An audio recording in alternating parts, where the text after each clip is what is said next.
I'm Dr.Ashoojit Kaur Anand. I'm the Clinical Director at PCMH Restore Health, Sheshadripuram, Bangalore. I'm also the Founder Director of Aviksha, a home-based primary care.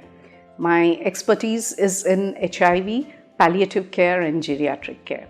Palliative care is provided for people who have a terminal illness or who have an illness which does not have a cure, but they need to be managed symptomatically to improve their quality of life. So the services include a multidisciplinary approach. It is not just a physician visiting the person, but we go as a team of, we have a family physician, we have the clinical pharmacist and a psychologist, which covers the entire spectrum, because a person, it is not just a physical health, but a mental health also, which is affected when somebody is diagnosed with a incurable illness or a long-term illness. So they need mental support. So the psychologist provides that part of the support.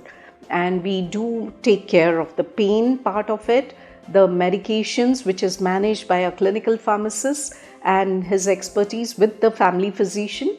And it's not just the pain, but a person in bed can develop bed sores. So how to keep the person comfortable are the scope of services which are provided in a palliative care. The different types of palliative care it's just that there is one palliative care which covers the entire spectrum, which is the symptoms. All the symptoms are managed, and it is not just the physical, but it could be emotional, psychological, social, where the family needs to be counseled and explained about what the person could be going through. Maybe the patient is unable to explain or express to the family members. So this whole scope of services is provided in palliative care.